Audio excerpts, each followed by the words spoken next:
The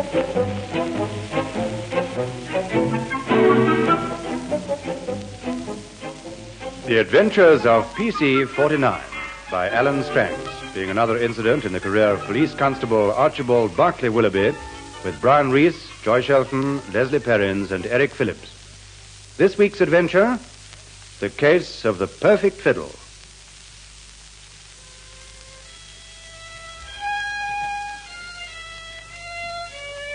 For Pete's sake, 49, will you shut up and let a fella get some sleep? Oh, what the dickens is this place supposed to be? A section house for unmarried policemen or a blasted zoo? Pack it in, will you, Barclay Willoughby, or Bill and me'll get up and do you proper. What's got into 49 anyway? Yeah, he heard a record of Heifetz or Chrysler or someone and decided to take up the fiddle. Then he'd better decide to put it down again, lively. Listen, Nero, Tom and I have just come off 12 hours straight duty. Yeah, if you don't chuck it and let us get a bit of shut-eye... We'll bend that screech box right round your lug holes. I'll make him listen. Reach down and get your boots, Bill. Okay, I'm loaded. Got yours? Yeah, wait till I give the word. Right, let him have it. Boy, steady, you clots. Mind my violin. I'll shove the blooming thing down your throat if you start that infernal noise again. What chance have I got of becoming a proficient violinist if I have no place to practice? I've got the perfect place for you to practice, pal. Oh, have you, Bill? Where? In the middle of the blasted Sahara Desert. Now go away and let respectable policemen sleep. And take that instrument of torture with you. You're nasty common slops, that's all you are. Get out of here, you... Okay, I'm going. I'll go down and practice in the common room. No culture, no appreciation. That's the trouble. I tell you, Porter, I'm sure there's something in my flat. What sort of a thing, Miss Carr? Something uncanny. Making a horrid, low moaning sound like a... Like a what? Well, a banshee. Oh, well, we'll soon see. Come on. I just come home from the office and got my key out to open my door when... Listen, there it is again. It's a cat. You must have left your windows open. I'm sure I didn't. Here's the key. I got my fast key, thanks. What the blazes is it? Ah, hello, Joan. Archie, what on earth are you doing with that violin? Practicing, darling. I tried down at the flop house, but they threw boots at me. Then I tried in the common room, and they threw cups of tea over me. So then I came here, just as well I had your spare key. Now, I've almost got this exercise right. Listen. Oh, no, not again. Shall I throw something at him, miss? No, thanks, Porter. Sorry you've been troubled. Okay, Miss Carr, but if you need me, just shout. I will. Now, do listen to this bit, Joan.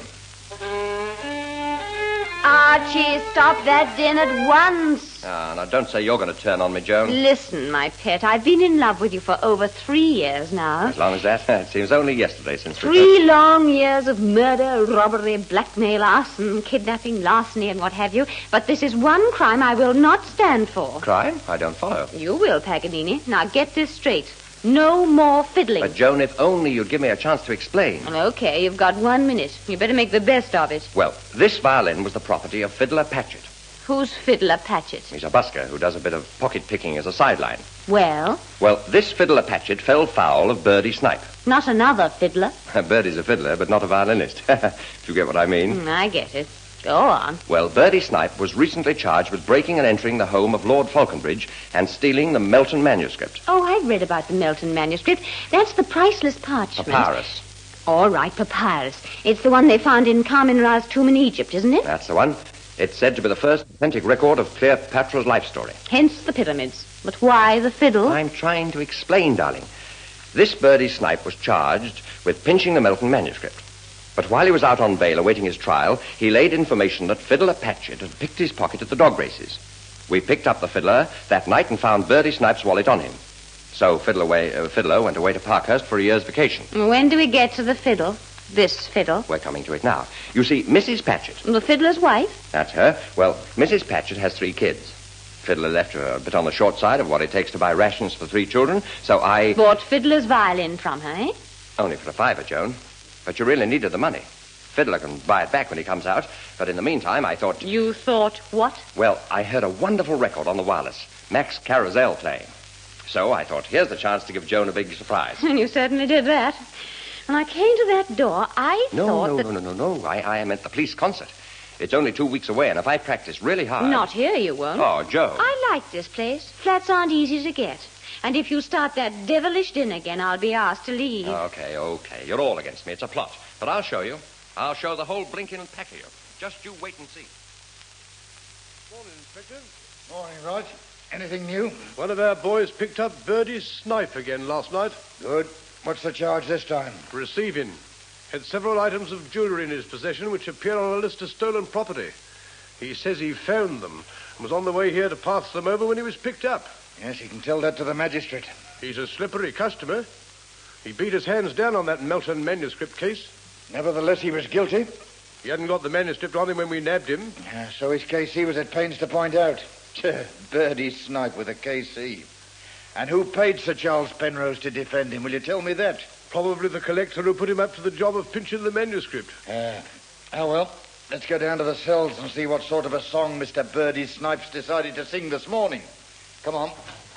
I'd give a month's pay to fit him on that manuscript charge. Save your money. As you say, the confounded document's probably in the hands of some crooked collector by now. Good morning, sir. Morning, Sergeant. Hello there, Constable. Morning, jailer. Where have we got Birdie Snipe? Cell number 7, sir. He's been carrying on something awful. Such language. What about?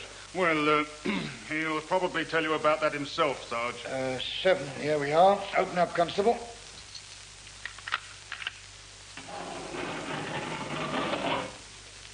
Now then, Snipe, what have you got to say for yourself this time? Don't come that high-handed stuff with me, Wilson. Let's have a civil tongue from you, my lad. Civil? Ha, that's rich. After what I've been putting up with since 6 o'clock this morning. Why, what's your complaint? I'd been nabbed straight up. I made no trouble. I'll come along here quiet as you please. But the days of torture are over, and I won't stand for another minute of it. Torture? What's the man raving about? Talk sense, Snipe. It's more than flesh and blood can stand. I tell you, it's driving me crackers. I'll complain to the Prisoners' Aid Society. Cruelty to criminals, that's what it is. Do you think we ought to get the divisional surgeon to have a look at him, right? Might be an idea. Oh, what the blue blazes is that? There it is again, the same tune all the time it goes on. Oh, this is fantastic. Come on, let's see what's going on here. All right, Constable. Lock that cell again. Right, Sarge. It's coming from cell number 11, sir. Down at the end. Suffering cats, what on earth have they got in there? We'll soon see. Funny, door's unlocked. 49! What the devil do you think you're doing? Oh, good morning, sir. I'm practicing for the police concert. I've almost got it right, sir. Listen. Constable, stop that hellish din at once. Hellish, sir? Well, I couldn't find anywhere else to practice, so... Out you go, 49. Oh. Yes, Sarge. Just going, sir. Good morning, all.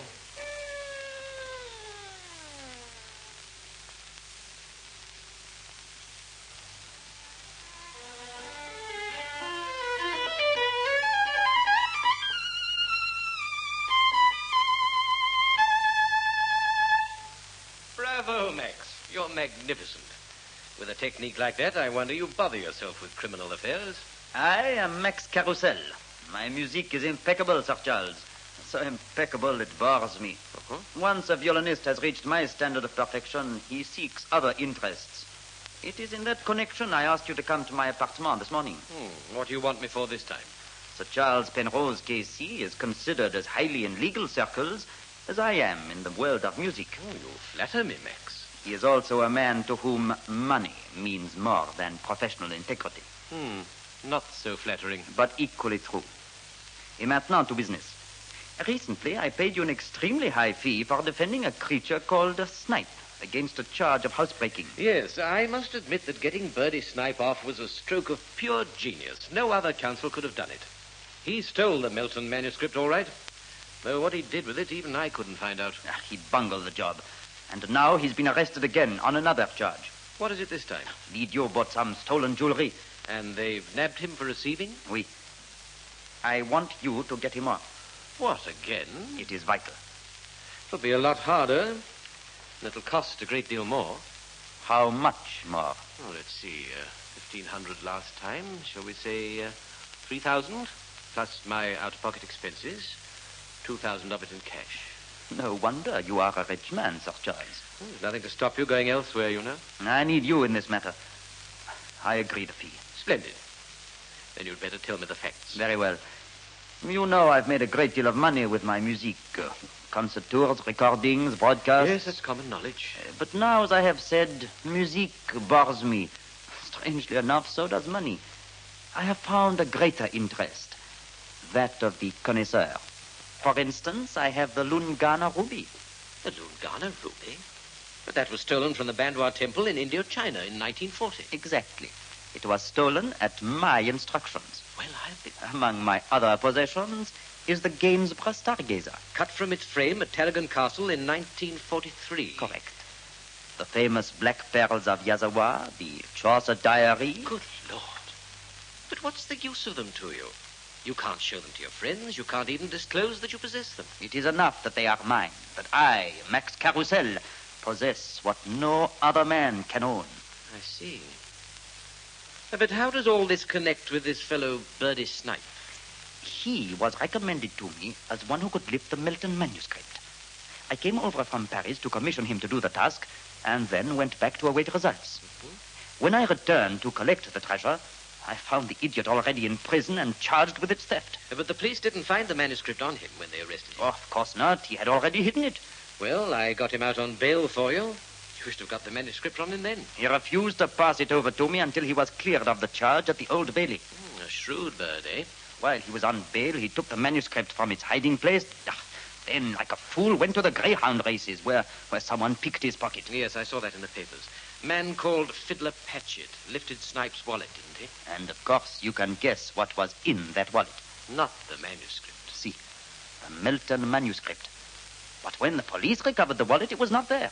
Don't tell me this cheap pickpocket didn't realize its value and destroyed it. Patchett, Fiddler Patchett, as they call him, is no cheap pickpocket. You know him? He was a student at the Conservatoire in Paris with me over 20 years ago. A brilliant pupil who sacrificed his career to drink. He found it simpler to use his magnificent fingers for picking pockets. I chose him to help Snipe on this little job of burglary, but he got drunk and failed to turn up. I see. So when he found the manuscript in Snipe's wallet, he knew its value? Precisely. I have no doubt he intended to make me pay through the nose for it. But Snipe lost his head, reported his loss, and Patchett was convicted. And now Snipe says that unless I get him off, he'll tell the whole story to the police. And with Fiddler Patchett doing time in Parkhurst, you can't get at him to find where the manuscript is. That is the position. But Snipe tells me if I get him free, he will find some way of contacting Patchett and doing a deal. Right. The first thing for me to do is to get Snipe bail. Then we can find out exactly how he proposes to go about contacting Patchett. Get that manuscript back for me, Sir Charles, and I'll double your fee. Indeed, I'll treble it. By Jove, Max, I think I'll take you up on that.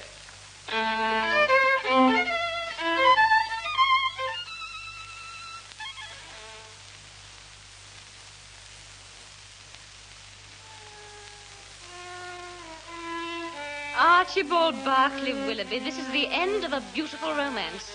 Every time I come back to this flat, you're murdering that tune. Those strings sounded better when they were inside the cat. I put up with it for 10 days now, and...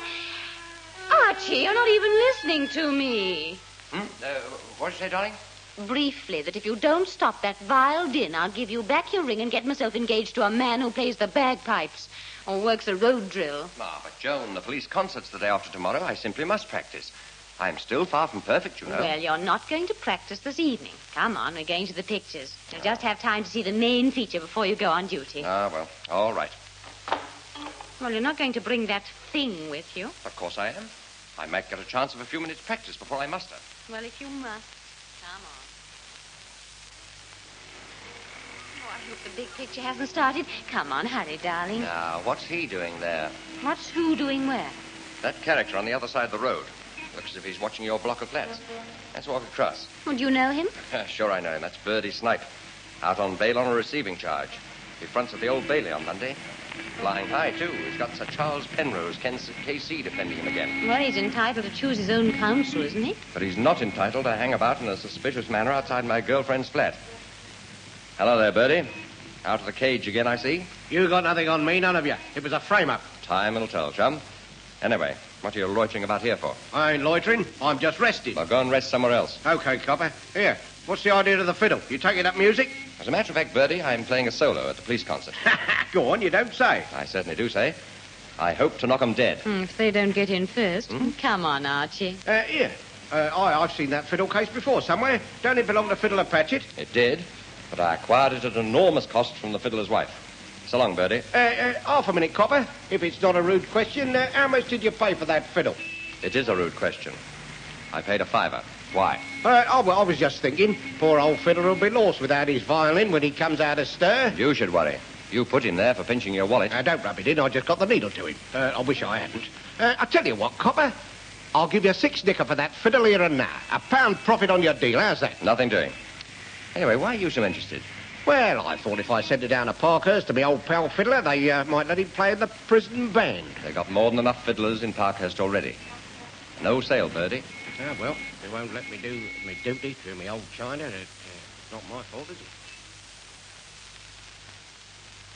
And you say he's got the violin with him now, Snipe? That's right, Mr. Carousel. Where is he taking it, do you know? Well, I reckon he's taking it down to the Copper's flop house with him. And if you expect me to break in there and get it, you've got another think coming. Who's that? Oh, ça va. It's only your counsel, Sir Charles Penrose. Oh. Hello there, Snipe. Any luck, Max? Bad luck, mostly. Snipe got into touch with Patchett through another old lag, and for a consideration which has been deposited with his wife, Patchett disclosed the hiding place of the manuscript. Good. Where is it? Not so good.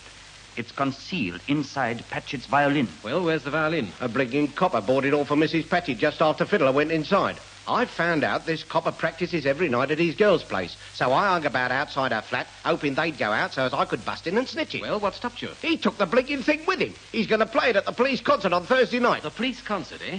Now, that's very interesting. It's infuriating. Of all the people in the world who could have bought that violin, it has to be a policeman. Wait a minute, Max.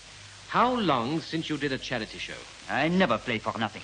Any more than you would appear in court for nothing. However, I think it would be a very good idea for you to offer to appear at Q Division's concert. What is this? Cecil Wilson would leap at the chance of getting a world celebrity like you. What's behind all this interest for the success of the police concert? My dear Max, I'm only interested in getting hold of the Melton manuscript for you.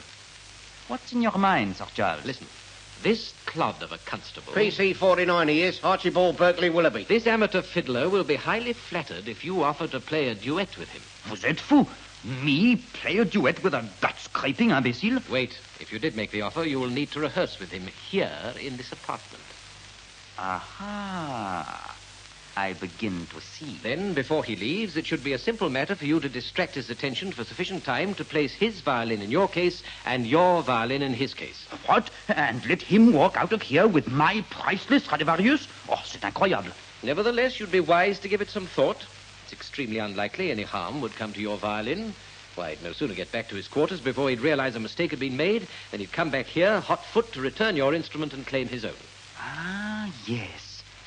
And meanwhile, I have had a regrettable accident with his violin. Of course. It'll only cost a few pounds to replace his shattered fiddle with a better one. He will be happy, you'll be happy with your manuscript, and I shall be extremely happy with a nice fat fee in my pocket. Yeah, and what about me? You will be extremely lucky if you get off that receiving charge, my friend. You wanted me, Inspector? Yes, right, old man. Come in. I want you to meet Monsieur Max Carousel. Not the famous violinist. One of the world's greatest. This is a privilege, sir. Charmed to meet you, Mr. Right, Detective Sergeant Wright. Now, how's this for a bit of news, right? Monsieur Carousel has offered his services for our police concert tomorrow night. Really? Oh, that's grand. So we'll have 2 violinists on the program. Not if I can help it, we won't. Oh, mais oui, certainement, Inspector. I have heard of this budding genius you have. Number 49, is it not? That's the one. It is my suggestion, indeed I must insist on it, that apart from my own item, I play a duet with him. Lord bless my soul. 49's just come off duty, sir. I saw him in the canteen a moment ago. Then I wonder if you would be so good as to ask him to come sometime this afternoon to my suite at Aldridge's Hotel. Then perhaps we can decide upon the item we should play together. I'll go right away, sir. 49 will be staggered by this bit of news. Oh, and tell him not to forget to bring his instrument, Sergeant. That is most important. Okay, sir. Yes, I can't help feeling you'll change your mind when you hear him, Monsieur Carousel.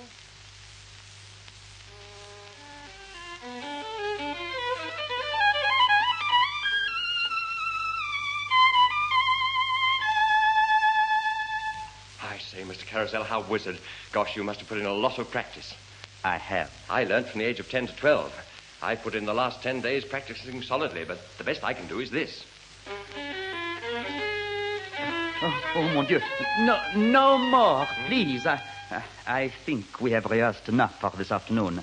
I am sure with a rehearsal tomorrow morning and another in the afternoon, we shall be able to combine in an adequate performance at the concert. Oh, gosh, wait till I tell Joan about this. Me playing with the famous Max Carousel. I can hardly believe it myself. Pardon, sir?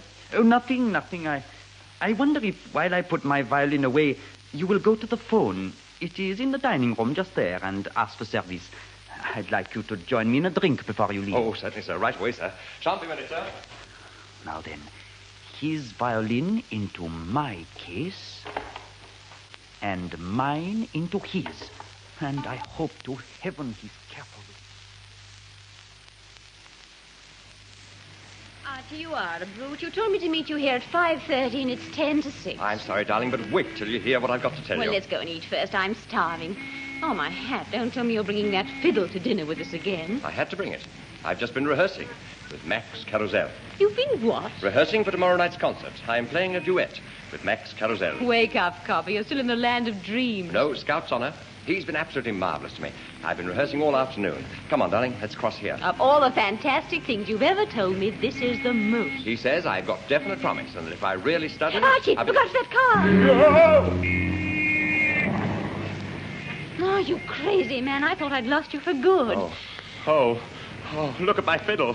Matchwood. I knew there was some justice somewhere. Oh, what'll I do? It's no good crying over split catgut, darling. It's not even worth picking up. Oh, but Joan, this is the most terrible thing that's ever happened to me. My fiddle. My duet with Carousel. My foot. The whole idea was crazy anyway. I tell you it was true, and now I'll have to go back and tell him I can't play. Well, I don't think he'll break his heart over it. No, blast that car. It's put paid to my career. If I could catch up with it, I'd kiss the driver. And where are you going? Aldridge's Hotel, to break the news to Carousel. Oh, well. Suppose I'd better come with you. I see you got the fiddle, Mr. Carousel. Have you found the manuscript? Leave that door open, Snipe. I'm expecting Sir Charles. I'd like him to witness my triumph. Okay. You're going to pay me something for me trouble, aren't you? After all, I did overtime on this job finding out who had the fiddle. Listen, you cheap little crook. Now I have what I want. I couldn't care what happens to you. Well, that's a fine way to talk. What if I go to the coppers? You won't.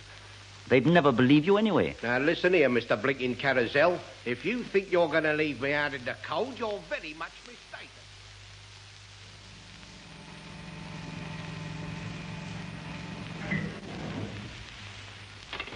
Third floor, Mr. Carousel's suite. No, thanks. Come on, Joan. Ankle deep in the axe, mister, eh? How the rich live. That's his suite, just across there. Does he always leave his door open? Oh, how am I going to tell him? How am I going to tell him? Archie, I've just had a horrible thought. What? He's bound to have more than one violin. He might even offer to lend you one of his spares. Oh, don't be silly. His instruments are all priceless. Quiet.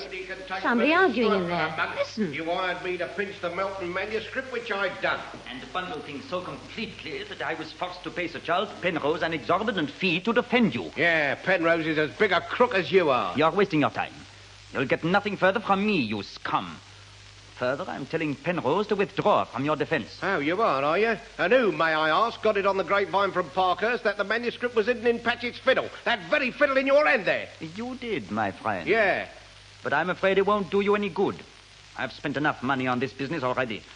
I have what I desire now. One blow against the fireplace, and this useless instrument will reveal its secret. I shall have great pleasure in destroying it. I suffered considerable agony listening to it this afternoon at the hands of that ridiculous constable. One good blow, thus... Matchwood. And now for the manuscript. I'm afraid you won't find it there, chum. What? Constable Barclay Willoughby. What brings you here? Cripes, 49. I came to tell you I wouldn't be able to play a duet with you tomorrow night. I think you're going to find he's a far better policeman than he is a fiddler, Mr. Carousel. I don't quite understand. Good law. That's my fiddle you've broken. I know by those white scratches on what used to be the back. Yes, this afternoon I made the grave mistake of putting my fiddle in your case and yours in mine. And as you see, I have had a regrettable accident. The same applies to your fiddle, Maestro. What is this, you say? It got run over by a car, Mr. Carousel. Matchwood. Nothing but matchwood. No. Oh, it is irreplaceable. I cannot play on any other instrument. Don't worry, chum. You won't be playing on any instrument for a very long while. No, Snipe. Don't you try to bolt. I want you too. Just my stinking luck. Oh, my violin, mon Dieu, mon Dieu. My violin, my Stradivarius, my violin. Serve you blinking well right. I said you'd got it coming to you.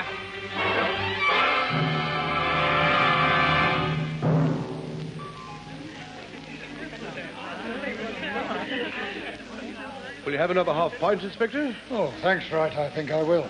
2 light ales, please. You know, this comparing business is thirsty work. How am I doing? Absolutely super. Concert's going fine, sir. Oh, thanks to your stage management, Wright, yes. Well, let's hope I can get through the second half without making a fool of myself. Here you are, sir. Oh, thanks. Cheers, Wright. Cheers, Inspector. By the way, PC-49's statement on the carousel job came in just as I left the office. Oh, that. It seems you can't keep a good man down. Eh, Inspector? You're telling me. He finds what he takes to be an ordinary piece of paper tucked inside Fiddler Patchett's violin.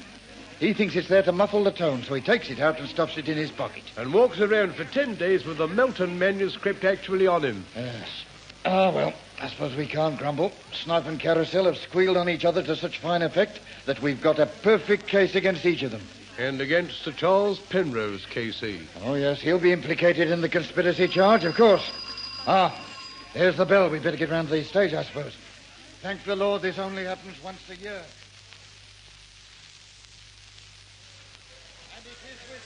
And it is with great regret, ladies and gentlemen, that I have to announce that due to a series of most unfortunate accidents, Constable Barclay Willoughby will not be able to entertain us this evening with his violin solo. What a As an alternative, however, Constable Barclay Willoughby is going to give a repeat performance of the recitation which was so successful last year. And the year before. And the year before that. The green eye of the little yellow god.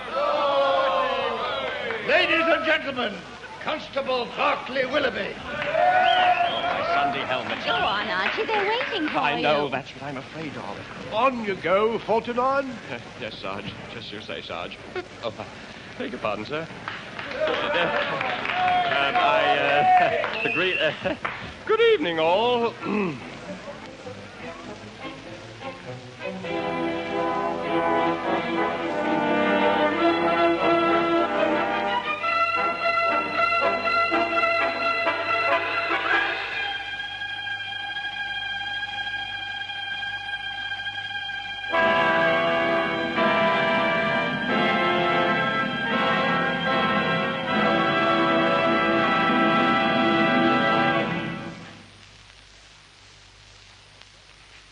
That concludes the case of the perfect fiddle, another incident in this series of adventures of PC-49 by Alan Stranks.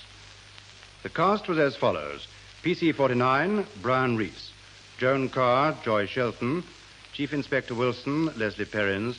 Sergeant Wright, Eric Phillips. Max Carousel, Derek Penley. Penrose, Lockwood West. Birdie Snipe, Sidney Vivian. PC Tom Roberts, Wilfred Carter. PC Bill Martin, Frederick Buckland. Porter, Jack Shaw. The violinist was Eugene Peeney. Production by Vernon Harris.